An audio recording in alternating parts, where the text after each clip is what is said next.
sur C17 en direct du Puy du Lac, au lieu dit le Quart d'Écu, pour présenter une fresque magnifique organisée par l'association Le Quart d'Écu avec son président Alain Noël. Bonjour Alain. Bonjour, bonjour à vous, bonjour à tous et toutes.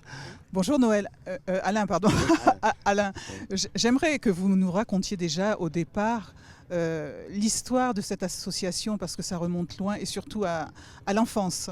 À l'enfance. Alors donc moi, mes grands-parents habitaient cette ferme et quand j'étais enfant, dès que j'avais 2 jours de vacances, je venais voir mes grands-parents. J'étais en région parisienne parce que mes parents m'avaient emmené là-bas, j'ai fait des études de médecine là-bas. Et j'avais 8 ans, paraît-il, quand j'ai déjà commencé à dire que je viendrais finir mes jours, vivre ici, dans la ferme de mes grands-parents. Dieu merci. J'ai pu réaliser ce rêve. Et donc en 90, je suis venu m'installer ici avec ma petite famille. Il y avait 9 hectares, j'ai mis des chevaux parce qu'il fallait quand même bien mettre quelque chose, parce que moi je suis plutôt tennis et rugby, mais enfin bon, ma femme elle est plutôt équitation, et heureusement. Et après, donc on a fait la fête du cheval, je vous résume, hein, pendant 10 ans, le 1er mai, et puis un peu lassé de cette fête du cheval, je me suis dit il faut changer. Je suis passé par le Puy du Fou. Et là, j'ai dit, mais pourquoi on ne ferait pas un petit son et lumière pour rendre hommage à mes grands-parents? J'adorais mes grands-parents, hein. Voilà, j'ai dit, on va essayer de les faire revivre, faire un hommage. Le cœur de l'action, là, c'est l'hommage à mes grands-parents. Et donc voilà, on a créé cette association. On était 12. Et puis, à la fin de la création de l'association, on s'est dit, il faut un petit peu d'argent. Donc, on a mis 5 euros chacun. On était à 60 euros. Et aujourd'hui, il n'y a pas de secret, hein. Donc le budget de fonctionnement, c'est 125 000. Voilà. Alors, il est important de noter que les bénévoles ont un rôle très très important parce qu'ils sont 240, je crois, mais Oui, qui 200, vivent. oui. Voilà, 240. Oui, mais les bénévoles, ils sont 240, mais ils ne sont pas tous sur le plateau, hein. Il y en a qui sont en coulisses, il y a des gens qui s'occupent du village, de la restauration, enfin, il y a toute une équipe. Et donc, on est à peu près 150 à jouer réellement. C'est que des bénévoles, hein. Évidemment, les prestataires sont des professionnels, hein, c'est certain.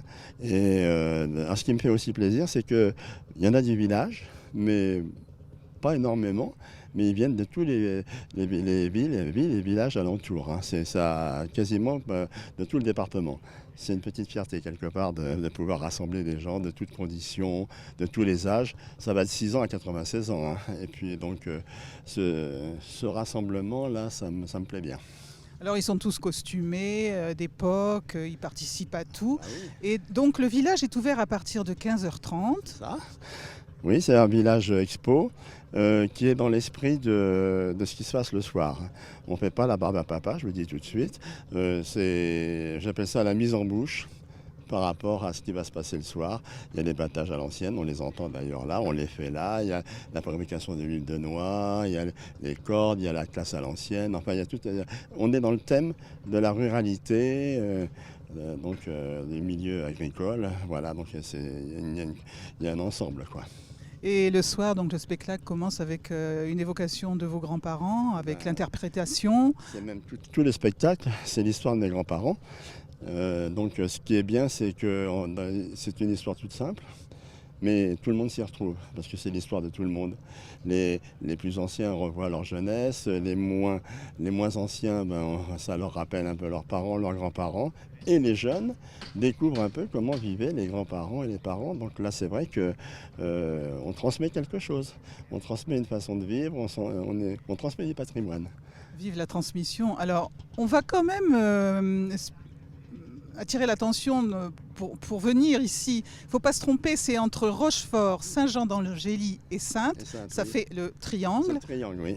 C'est au milieu du triangle, tout à fait. Mais bon, il paraît qu'on n'est pas sur tous les GPS, bon, enfin c'est sur certains quand même. Et puis là, on vous a fait un fléchage quand même qui est assez, je pense, assez efficace. On suit la petite pancarte jaune. C'est pas jaune, son et lumière, site en scène.